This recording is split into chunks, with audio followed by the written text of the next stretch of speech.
A long time ago, in the land of Israel, there lived a young boy named David. He was the youngest of 8 brothers and resided in the town of Bethlehem. David had a special responsibility of taking care of his father's sheep. He spent his days and nights in the fields, making sure the sheep stayed safe. It was a difficult task, especially when there were dangers like lions and bears lurking around.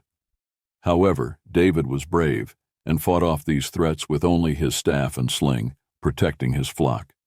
When he wasn't tending to the sheep, David enjoyed playing his harp. He played so beautifully that even the birds would stop to listen. One day, a wise man named Samuel visited David's house. God had told Samuel that David would become the future king of Israel. So Samuel anointed David, which means he chose David for a very important role. Meanwhile, in a nearby valley, a big problem was developing. The Israelites and their enemies, the Philistines, were getting ready for battle. The Philistines had a giant warrior named Goliath who was taller and stronger than anyone else. Every day Goliath challenged the Israelites to send a warrior to fight him, but everyone was too scared. One day David went to bring food to his brothers who were in the Israelite army. When he saw Goliath, he couldn't believe that everyone was afraid of him. David said, "I'll fight Goliath. God has protected me from lions and bears while I guarded my sheep.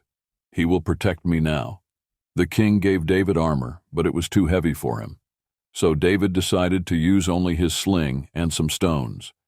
As Goliath approached, David took a stone, put it in his sling, and swung it with all his strength. The stone flew through the air and hit Goliath in the forehead.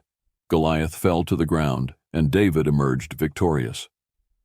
David's bravery demonstrated that no matter how small you are, you can overcome big challenges with faith and courage. That young boy, David, would later become one of the greatest kings of Israel.